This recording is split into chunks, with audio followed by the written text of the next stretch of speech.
अच्छा, मंत्रा, भरत अब क्यों नहीं आए?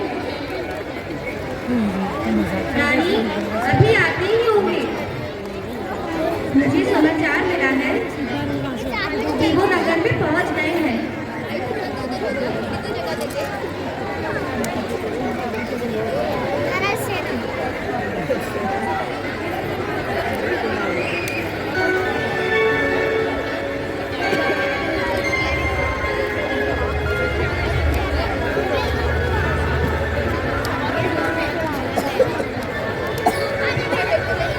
चारों ओर उदासी छाई है। राजभवन में ये कैसा प्रकट समान सन्नाटा छाया है। गली कूचे सब सुनसान पड़े हैं।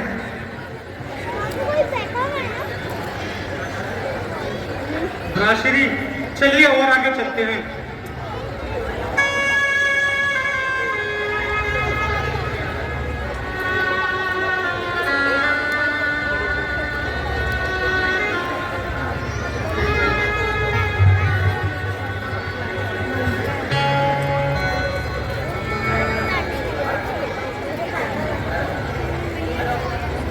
माता जी प्रणाम। चिरंजीव रहो बेटा। तुमने आने में बड़ी देर लगा दी। मामा के यहाँ सब कुशल से तो है? हाँ माता जी, वहाँ तो सब प्रकार से कुशल है, परंतु अवध को क्या हुआ? जहाँ 12 महीने सावन मल्हार गाता था, आज वहाँ उदासी छाई है। पहले विश्राम कर लो बेटा, जलपान कर लो, फिर इस बारे में बात करना। माता जी, मेरी शंका को और ना बढ़ाइए, पहले मुझे इसका कारण बताइए। बेटा, शंका बढ़ाने जैसी कोई बात नहीं है। मैंने सारा वातावरण आपके अनुकूल ही किया है। परंतु माता जी, मुझे तो ऐसा प्रतीत होता है कि सारा वातावरण मेरे प्रतिकूल है। कोई ढंग से बात नहीं करता, कोई मेरी बात का सही उत्तर नहीं देता। सच बताइए, पिताजी कहाँ हैं? भैया राम कहाँ हैं? बेटा, बड़े दुख की बात है, तुम्हारे पिताजी स्वर्ग सिधार गए हैं।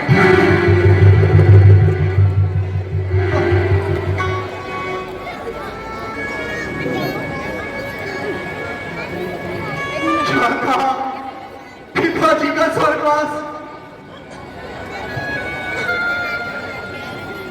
हाँ बेटा, मैं ठीक कह रही हूँ। हाय विधाता, तूने ये कैसा दुर्दिन दिखाया जो मैं अंतिम बार पिताजी के दर्शन भी न कर सका। करेगा कौन अब संसार में ममता मेरी? खबर कौन लेगा आपके पीछे पिता मेरी?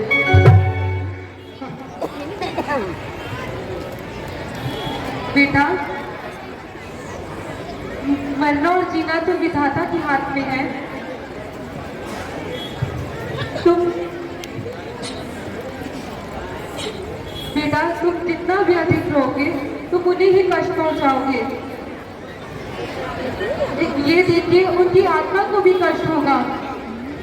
माता जी, उन्होंने प्राण कैसे त्यागे थे? बेटा, रोग तो उन्हें कोई नहीं था, बस राम के वियोग में। राम का वियोग? भैया राम का वियोग? हाँ बेटा, राम का वियोग। क्या भैया राम उन्हें छोड़कर कहीं चले गए?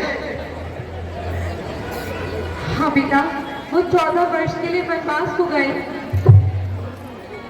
क्या वे अपनी इच्छा से बन गए हैं या किसी के आदेश से? बेटा, मैंने प्रभु से दो वरदान पाए।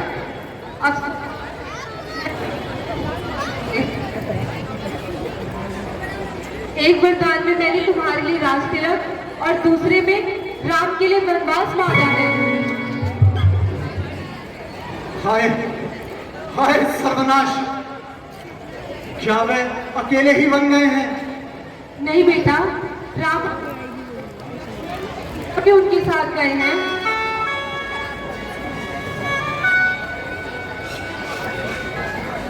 बेटा, अब तो महाराज की मृत्यु का गान गाकर अपने राज तिलक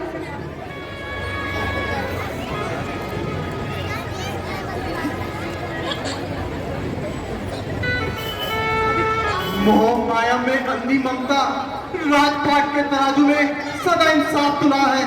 तुम्हारा नाश हो। तुमने अपने पराई की मोहब्बत को तोला है। तुमने स्कूल का कुछ बाकी नहीं छोड़ा है। भैया राम जो अपनी करुणा से दूसरों के अंधेरे दूर करते थे, तुमने आज उन्हें अंधेरे में डाला है। तुम्हारे पापों के बदलुआ डब्बे कभी ना धुल पाएंगे। तुम्हारे पापों की बोझ की गड्डी ये अब आला बात कैसे उठा पाएगा? और माता कौशल्या को मैं अपना काला मुंह कैसे दिखा पाऊंगा? तुम्हें आज से मुझे बेटा कहने का कोई हक नहीं। तुम मन में एक कल्पना करो, बेटा जन्मा ही नहीं मेरे, मैं समझूंगा मैं माता हूं, कोई माता ही नहीं मेरे।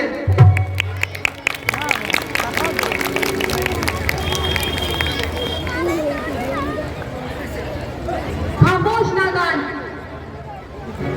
मेरी भलाई और अच्छाई का तुम मुझे यही रोक देते हो।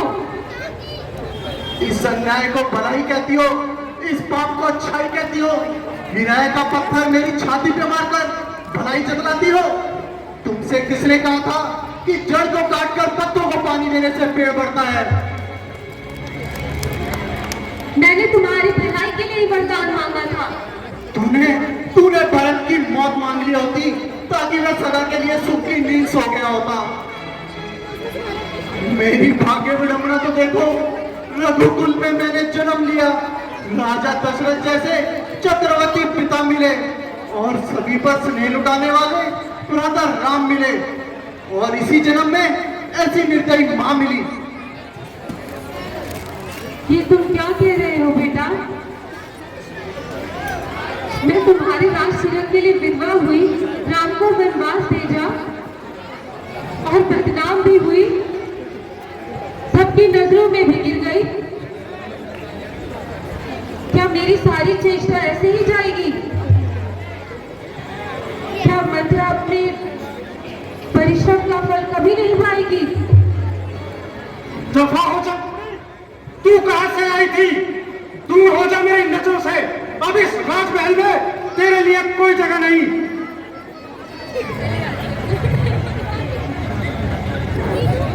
छोटे राजकुमार, क्यों इतने खपा होते हो? आंवला कड़वा होता है, परंतु जब पेट में उतर जाता है तो मुंह में मीठा स्वाद छोड़ जाता है। मीठे स्वाद की सगी तूने मीठा खाकर कड़वा उगला है। तेरी हर बात में कड़वापन झलकता है। तू यहाँ से दफा हो जा, कहीं तेरी हत्या मेरे हाथ हो जाए। भरत बेटा, ये तो अभी बच्चा है, मेरी राजनीति को समझ नहीं पाएगा। मैंने जो कुछ भी किया है तुम्हारी भलाई के लिए ही तो किया है।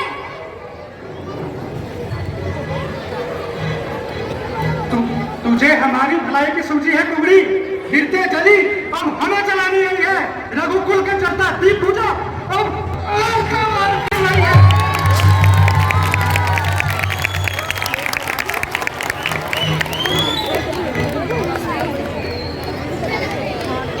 भैया, इस नीच की बुद्धि का क्या रोना, जब बुद्धिमान की अकल पर ही पर्दा पड़ गया है। नीच ममता, तेरे सपने अधूरे रह जाएंगे। तू राजमाता कभी नहीं कहलाएगी, तू एक रंग की माता ही कहलाएगी। वो तो एक बहाना था, वास्तव में मृत्यु नरपति की और रघुनंदन को बन जाना था। इसलिए पुत्रवर, जो होना था वो हो गया। रोने से मृतक की आत्मा को कष्ट होगा, इसलिए तुम राज्य संभालने की तैयारी करो। राजमाता, ये आप क्या कह रही हैं? भैया राम, लखन और माता सीता वनों में रहे और भरत राजमहल में रहकर राज करे। वह सब तो कांटों पर चले, तपती धूप में चले, जाड़ों में घास फूस पर विश्राम कर, भरत शाही तब पर विश्राम करे। नहीं नहीं माता जी, ऐसा कदापि नहीं होगा। इस कलंकनी माँ की कामना को कभी ना पूर्ण होने दूंगा। मेरे गद्दी पर बैठने से पिताश्री की आत्मा सदा मुझे कोसती रहेगी। उनकी आत्मा को कभी शांति नहीं मिलेगी। बेटा, मरे हुए लोग वापस तो नहीं आ सकते।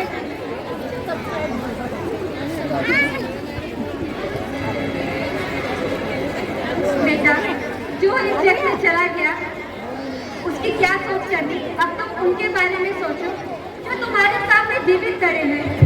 ये ना मर जाए। बेटा, राजा दर्शन से सच्ची करुणी वो नहीं तर्जने योग्य कभी। जीना मरना आया है, ये ज्ञान का तर्जने योग्य कभी। इसलिए बेटा, उनकी आज्ञा का उल्लंघन मत करो। माँ, मैं किसी आज्ञा का उल्लंघन नहीं करना चाहता, परंतु मुझे यह तो बताइए कि यह भूल किसी तरह सुधारी नहीं जा सकती? क्या भ्रातृश्री को अयोध्या वापस नहीं लाया जा सकता? लाया जा सकता है। मैं अभी वन जाता हूँ और भ्रातृश्री को अयोध्या वापस लाता हूँ। राज तिलक का अधिकार उन्हीं का है और उन्हीं को होगा। मैं सहमत हूँ। कहती हूँ तुम वन को जाओ, मुझ कलंकनी के माथे का कलंक मिटाओ, लौटाकर वन से रघुवंश तो मुझ माँ से एक बार छाती से लग जाओ बेटा। जो आ गया माँ।